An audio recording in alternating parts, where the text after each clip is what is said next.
kemampuan, listrik, sama modalnya. Ya. Itu dia. Itu 3 hal yang sangat penting lah. Di dunia aset kripto itu, biaya untuk menambang itu bukan karena kebutuhan.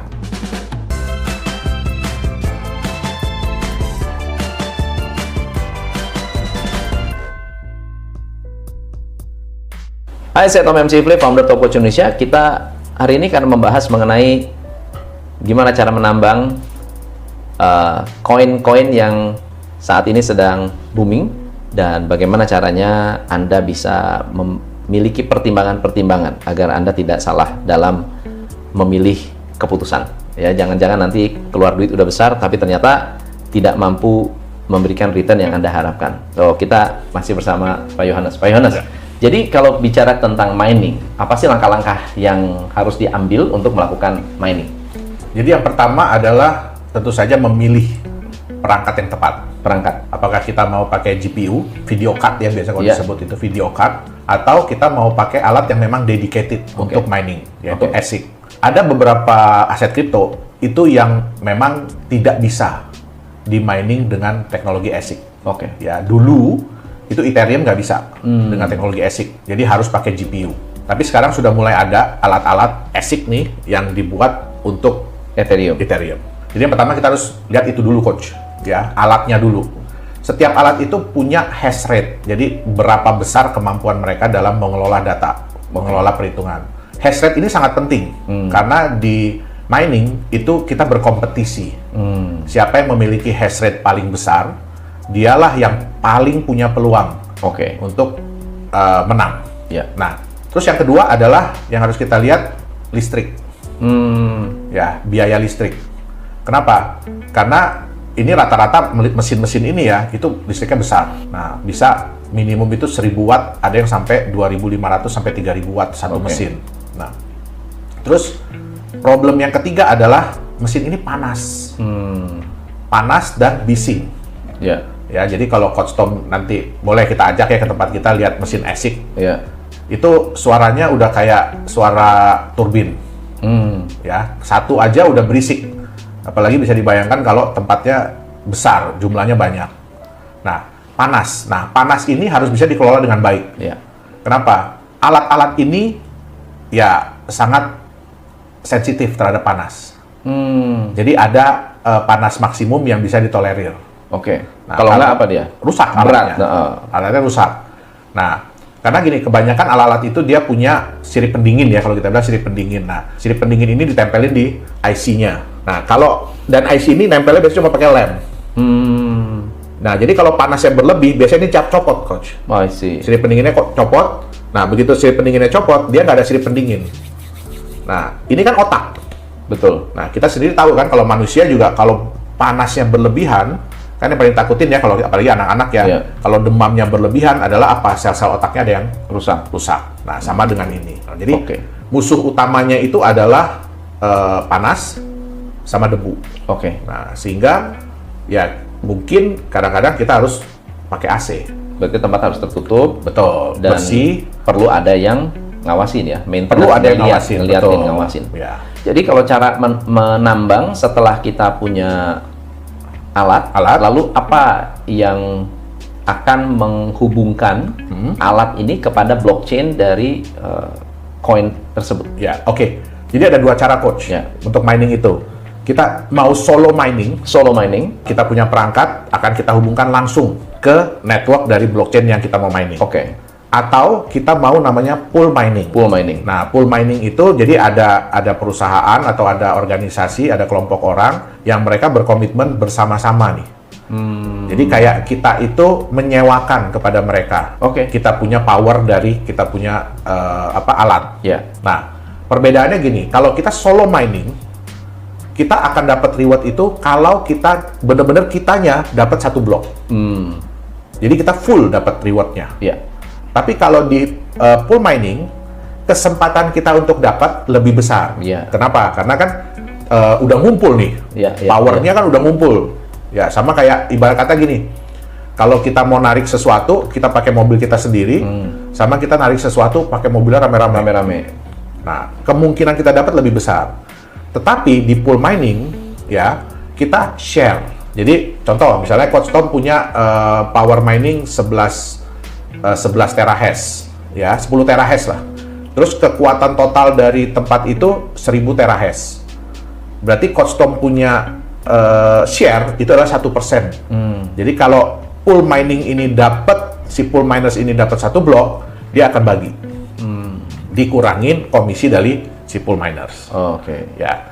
Saat ini sih mayoritas ya kalau kita individual dengan alat yang terbatas, ya kita biasanya bergabung ke pool miners. Itu berlaku untuk semua koin yang top ya Coach ya. Oke. Jadi ada juga orang-orang yang mencoba gini, selama algoritmanya sama. Ya, selama algoritmanya sama. Contohnya kan Bitcoin, dia SHA 256. Turunan Bitcoin kan banyak yang ngikutin. Litecoin itu kan pakai script, turunannya kan banyak. Jadi miners ini juga sekarang mulai beralih. Jadi misalkan, aduh saya mau bersaing di mining Bitcoin agak susah ya. Akhirnya mereka mencoba untuk mining koin-koin yang lain dengan algoritma yang sama, dengan enkripsi yang sama tipenya. I see. Ya. Itu bisa tuh ya? Bisa, selama tipe enkripsinya, tipe algoritmanya sama. Oke. Kalau begitu, mana yang lebih menguntungkan? Sebenarnya sih bergantung ya Coach ya. Jadi mungkin kalau di Bitcoin ya kita mungkin dapatnya kecil, tapi karena harga Bitcoinnya udah tinggi, ya value-nya besar, ya bisa mengcover. Oke. Kalau untuk kita di yang sejenis lain, mungkin dapatnya banyak. Tapi karena value-nya masih rendah, ya jadi plus minus. Oke. Kita kembali kepada investment atau keuntungan dari menambang koin ini. Otomatis kan kalau saya menyimpan koin, lalu kemudian koinnya naik, lalu kemudian kita jual, kita dapat untung. Betul. Investasinya itu apa saja dan berapa besar? Oke. Yang pertama, ya tadi mesin. Ya, mesin ini sangat bervariasi, Coach. Harga GPU berapa? Harga GPU itu ya mulai dari 7 juta sampai sekarang itu ada yang hampir 60 juta. 60 juta? Iya. Oke. 7 juta itu sudah bisa dipakai? Sudah bisa dipakai. Minimum punya ya? Betul. Sangat minimum? Sangat minimum. Nah, kalau misalnya, oke deh, saya nggak pakai buat Bitcoin, saya pakai buat Ethereum. Itu masih oke? Untuk harga sekarang masih oke, Coach. Untuk harga sekarang masih oke? Harga sekarang masih oke. Setelah saya punya GPU, siapa yang akan mengkonekkan si GPU ini ke dalam blockchain? Sebenarnya gampang, Coach. Yang diperlukan cuma internet aja. Cuma internet doang? Cuma internet aja. Jadi kita nggak perlu narik kabel sendiri atau apa, nggak perlu. Apalagi kalau kita bergabung dengan pool miners. Jadi biasanya mereka udah kasih step-stepnya ke kita, apa yang harus kita lakukan. Ya, yang paling penting adalah pastikan alat itu berfungsi 24 jam. Ya. Oke, berarti aman lah ya. Jadi kalau pool miners siapa saja sekarang kalau banyak banget, Coach. Banyak banget sekarang pool miners. Ada contoh? Jadi kalau kita lihat populer, ada NiceHash. Ya. Jadi kalau Coach mungkin bisa buka di blockchain.com ya. Nah, kalau kita buka di blockchain.com, ya itu ada di chart. Nah, chart itu nanti ada tuh top miners, top hash rate.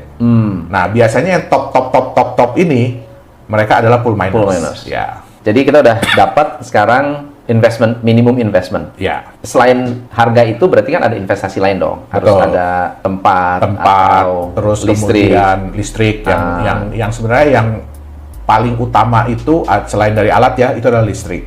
Nah, terus yang tadi saya bilang kita harus bisa bikin kondisi tempatnya itu sebersih mungkin. Selama ini miners itu ada 2 cara, Coach. Mereka mau main cara kasar atau mau main cara halus. Waduh, ngeri juga nih. Ya, jadi ada 2 cara sebenarnya, ada cara kasar, cara halus. Saya pernah lihat ada mining site ya, itu di daerah Jawa Timur, itu bekas pabrik. Jadi GPU itu berserakan aja di tanah, di lantai tuh. Cuma dia pakai blower besar ya kan untuk ngeluarin panas untuk apa. Tapi kita jalan ke situ aja udah kayak jalan di sauna. Nah, ownernya itu sampai numpuk GPU. Jadi kalau GPU udah rusak buang, Nah itu ya cara agak kasar sebenarnya. Cara preman gitu. Nah kalau modal kita nggak terbatas sih bisa coba ke cara begitu. Tapi yang paling bagus tuh adalah ya kita bikin environment yang memang bersih. Jadi seminimal mungkin debu. Ada space khusus, ada space luasan space nggak ada. Jadi kayak gudang kecil itu bisa, ruangan ini bisa ya? Bisa. Karena ya dengan satu komputer pun bisa kok. Sebagai perbandingan, kemarin saya ada bantuin temen, ya dia pakai GPU ya untuk Ethereum, itu ya cuma modal satu, kayak kita bikin desktop biasa, komputer PC ya. Dia bekerja 24 jam. 24 jam. Menghasilkan berapa? Dengan tipe GPU yang dia pakai ya, sekitar 3,5 juta Bersih? per bulan. Oke. 3,5 juta per bulan. Modal 7 juta? Tidak. Modal 40 juta. 40 juta. Ya. Jadi modal 40 juta. 40 juta. Dapat 3,5 juta. Ya, 10 bulan, 12 bulan lah ya. Betul. Balik modal. Ya. Setelah itu, kalau harga Ethereum naik bisa lebih tinggi betul. dong. Jadi bergantung lagi dari harga sebenarnya. Ya. Cuma ya ada satu hal yang sering dilewatkan oleh orang-orang. Kalau kita kan di dunia industri itu ada yang namanya harga produk, harga barang. Kan dia terkena depresiasi. Nah, itu pun sebenarnya harus kita hitung. Ya. Nah, jadi kayak yang saya bilang tadi, kalau kita main kasar, ya mungkin GPU itu nggak bertahan lama. 3 bulan, 6 bulan udah rusak. Nah, tapi ya kalau kita bisa maintenance-nya bagus, ya otomatis biayanya kan nambah. Ya kan? Nah, ya itu mungkin bisa bertahan sekitar 2 tahun lah. Kenapa? Karena kemampuan GPU itu pun semakin lama akan semakin turun untuk menghitung. Jadi nggak bisa kita bilang, oh, waktu kita beli pertama saya bisa dapat 3,6 juta gitu. Ya, itu karena masih belum loadingnya masih cepat ya. Betul, masih grass ibarat kata. Itu bisa diservis nggak sih? GPU itu bisa diservis, Coach. Tapi kadang-kadang biaya servisnya hampir sama kayak beli baru. Iya. Oke. Hampir sama kayak beli baru. Jadi itu potensi pendapatan. Betul. Dengan modal 40 juta plus. Betul. Umur GPU 40 juta itu berapa tahun? Kalau normal pemakaian sih sebenarnya bisa 3, 4, 5 tahun. 3 sampai Iya. Pak Yohanes punya sudah. Tapi itu kan lama? normal, Coach. Ini baru sekitar 3 bulanan lah. Oh, enggak. Tapi rata-rata kalau untuk mining, saya pakai ASIC, Coach. Nah, oke. Nah, kita sekarang naik ke yang ASIC. Ya. ASIC itu minimum berapa harga? 60-an? Minimum sekarang tergantung tipe ya, sekitar 40 jutaan. Sebenarnya kita harus menghitung antara kemampuan listrik sama modalnya. Jadi biaya alat. Ya. Itu dia. Itu 3 hal yang sangat penting lah untuk dihitung. Nah, itu pun bisa kita ada beberapa halaman website yang menyediakan. Kita tinggal cari aja mining profit calculator. Mining profit calculator. Cari di Google mining profit calculator tuh biasanya mereka memberikan tuh. Kalau kita pakai alat ini dengan biaya listrik segini, ya kan? Nah, itu berapa hasilnya? Oke, kita buka aja ya. Ya. Kalau ini lebih saya bilang lebih akurat. Kenapa? Karena mereka based on berdasarkan dari pengalaman mereka selama ini. Oke, kita lihat ya. Jadi bisa dipilih mau CPU, GPU, ASIC. Earnings per day. Wah, earning per day 37,4. Ini Pro. Ya, kalau pakai S19. Ya. Oke, ASIC ya. Ya, betul. $37 belum dihitung dengan biaya listrik. Oke. Ya. Ya, not bad lah. $28 per day. Per day. Ya kan? ASIC ini sebenarnya lebih riskan. Ya, tadi yang saya bilang itu, Coach. Bisa jatuh satu siripnya. Jadi biasanya ASIC itu dia ada 3 sirip, 3-4 sirip. Satu sirip ini tuh isinya berapa IC tadi yang saya bilang. Kadang-kadang kalau satu jatuh, itu nyusul nanti. Jadi yang in between berarti yang tengah-tengah bisa pakai GPU ya, GPU ya. Lebih ke GPU ya, atau AMD, Radeon. Dapat $12 per hari. Ya. Harga Nvidia berapa? Ini tergantung ini ya, tergantung supply and demand ya. Betul. Nah, ini yang kadang-kadang agak menyedihkan, Coach. Ya, karena kita sendiri pun, ya karena saya pun kan ada ngembangin software ya, software developer, kita juga sering bikin video apa. Jadi kadang-kadang kita juga sedih, Coach. Karena meningkatnya permintaan GPU ini, sampai-sampai GPU yang normal kita mau pakai buat bukan mining pun, ya mau nggak mau harganya jadi ikut naik. Iya. Ya, dan itu lumayan jauh ya dibanding dengan harga normal dulu ya. Benar. Itu lumayan jauh. Ada nggak teknisi khusus atau konsultan khusus yang membantu dari sisi mining? Ada. Sebenarnya tapi mereka lebih ke freelance ya. Ya, jadi sebenarnya hampir semua praktisi IT mereka bisa untuk men-setup, memonitor dari mining ini. Jadi rekomendasi untuk mining sebetulnya masih menguntungkan asal mengerti tekniknya. Betul. Asal pilih produk yang tepat. Benar, memilih produk yang tepat supaya tidak salah memutuskan. Betul. Sekaligus kita juga harus tahu konsekuensi tentang balik modalnya itu kapan dan berapa lama. Betul. Oke. Nah, kalau istilah kita jalan ya berani nekat aja, yang mana yang bisa dibilang untuk beginners? Untuk beginners, untuk belajar ya. Yeah. Ini para beginners. Gimana kita bisa modal berapa yang paling realistis ya? Yeah. Mungkin nggak mau terlalu nggak terlalu jelek banget juga jangan, ya kan? Tapi ya jangan sampai nunggu tapi juga nggak lama. harus nggak harus sampai ratusan juta gitu. Mungkin sekitar di angka 20 jutaan, Coach. Oh, 20 jutaan Ya, masih bisa. Mungkin di angka 20 jutaan. Oke. Ya, itu masih bisa ya. Mungkin kita kalau bilang balik modal ya, sekitar 1 tahun lah. 1 tahun. 1 tahun. Ya, tapi ya itu tadi dengan perawatan yang cukup. I see. Ya, jadi paling enggak ya mungkin sebulan sekali dibongkar, dibersihin, ya kan, debu-debunya disedot, dihilangin. Terus juga ruangannya jangan terlalu panas. Buat yang punya modal lebih baik langsung main rig aja. Main rig, betul. Ya, daripada nanggung-nanggung ya. Betul. Langsung 5, 10 Betul. GPU. Ya. Lebih worth it ya karena Lebih worth it. capeknya sama. Capeknya sama, betul. Ya. Kita perlu bahas mengenai risiko. Siap. Ya kan? Berarti kan Ya.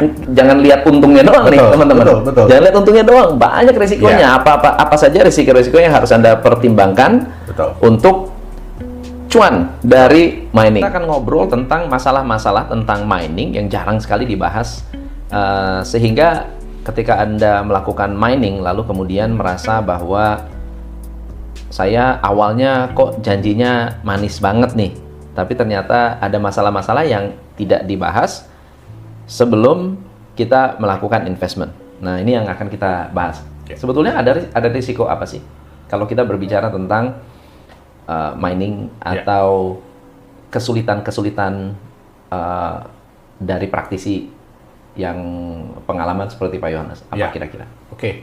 Jadi tantangan yang paling utama sebenarnya adalah volatilitas dari harga asetnya itu sendiri, Coach.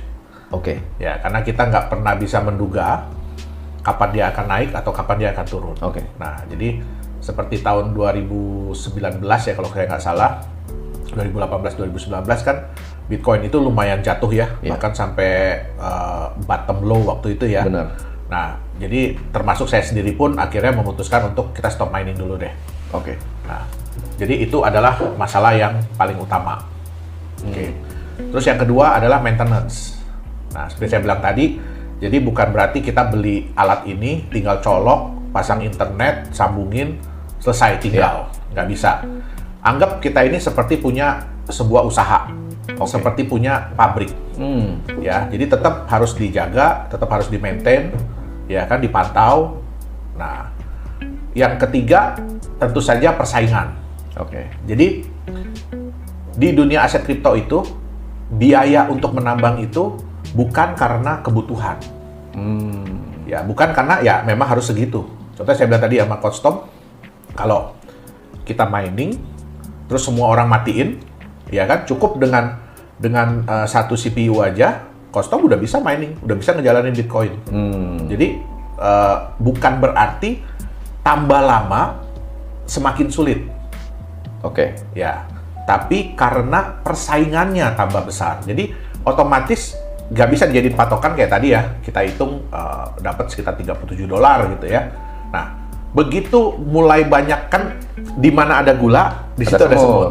Semakin manis gulanya, semakin semut datang banyak. Nah, sama kayak itu. Jadi salah satu yang terberat adalah juga kalau persaingan itu semakin tinggi. Berarti jumlah yang kita dapatkan semakin sedikit. Iya. Sedangkan jumlah yang keluar per blok kan tetap sama. Nah, jadi kita harus memantau terus perkembangannya. Ya, kita juga harus memperbarui alat-alat kita. Kalau memang kita ingin menjadi serious miners. Ya. Jadi yang memang benar-benar jadikan profesi. Terus yang kita tahu lagi sekarang kan mulai banyak negara-negara yang melarang. Kenapa tuh? Mining, ya. Karena mining ini memakan banyak energi. Oke. Ya, memakan banyak energi. Kostom bisa bayangin satu alat yang saya bilang ASIC tadi bisa 2200 watt contohnya lah. Itu kan udah satu rumah, Kostom. Bener. Nah, kalau tambang mining itu misalnya punya 1000 alat, berarti 1000 rumah, udah satu desa. Nah, sedangkan yang kita lihat begini, kalau kita bangun pabrik, contohnya kita bangun pabrik, kita pakai listrik untuk menghasilkan produksi yang sekian, ya, X produksi. Begitu kita nambah listrik, kenapa kita nambah listrik sih? Karena kita mau meningkatkan kapasitas produksi. Berbeda dengan sistem mining. Berbeda dengan sistem mining. Ya, ingat tadi biaya itu muncul, kebutuhan listrik itu muncul karena persaingan. Betul. Nah, ya wajar lah Kostom. Maksudnya ya negara juga melihat Anda pakai listrik ini untuk apa sih sebenarnya? Benar. Gitu loh. Anda pakai listrik yang segini banyak untuk apa? Sedangkan ya maksudnya hasilnya sama aja.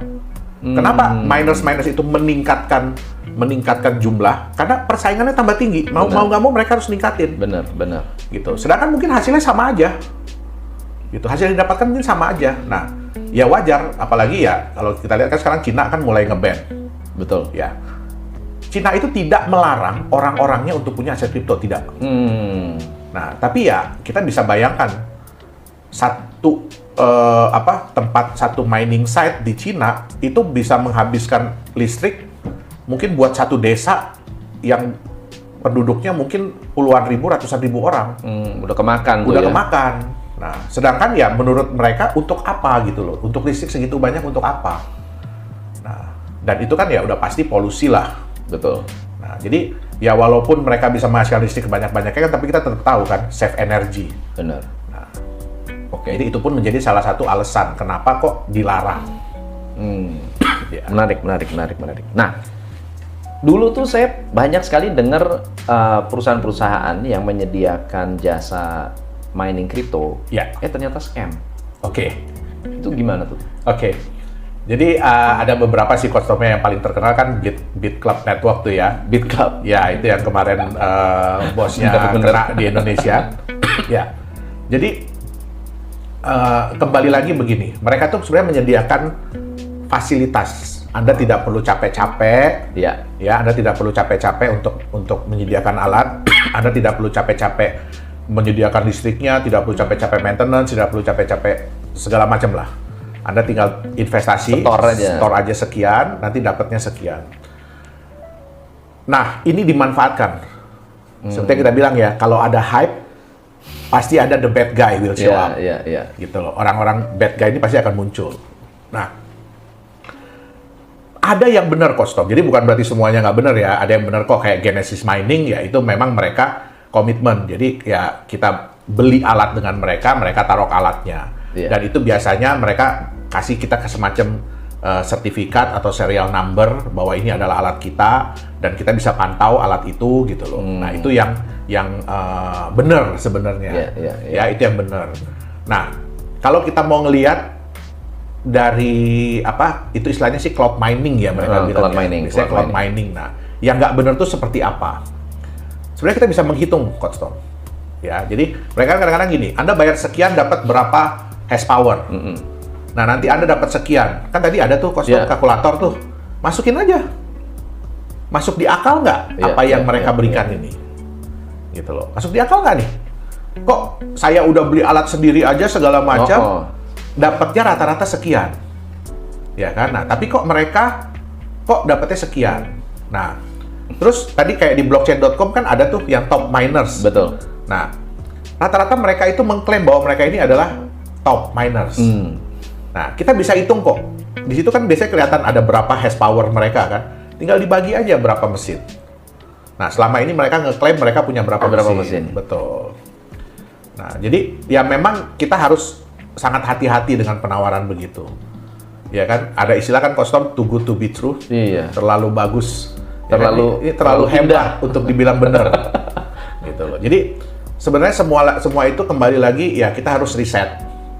Ya kan, kita harus riset berapa sih sebenarnya hasil yang bisa didapatkan secara wajar dan selama ini ya kan dibanding dengan mereka. Nah, kadang-kadang mereka juga Mau harga naik turun, apalagi kalau gini Kostom, mereka itu memberikan dalam bentuk US dollar. Jadi mereka bukan memberikan dalam bentuk koinnya sendiri. Contoh kan, ya kalau kita mining kan kita nyimpan Ethereum, kita dapatnya harus Ethereum. Betul. Nah mereka tuh rata-rata US dollar. Dan yang dijanjikan tuh fix. Padahal yang kita tahu kan, harga berubah-berubah. Nah, up and down harga, up and down hasil. Benar. Belum tentu tiap hari kita dapat blok gitu loh. Iya. Jadi ya kita tetap harus melakukan riset sebelum kita menggunakan jasa-jasa seperti itu. Oke, mantap. Ya. Wah, ini keren banget. Berarti next time kita bahas tentang crypto scam. Siap. Oke, mantap. Halo semuanya, selamat datang di Nagaya Family Tim Benilu. Perkenalkan, nama saya Mr. Benilu. Bergabunglah bersama kami, Tim Benilu, the biggest team in Nagaya. Orang cerdas, pilih Nagaya. We are Nagaya Family, nagayakan Indonesia, viralkan Nagaya.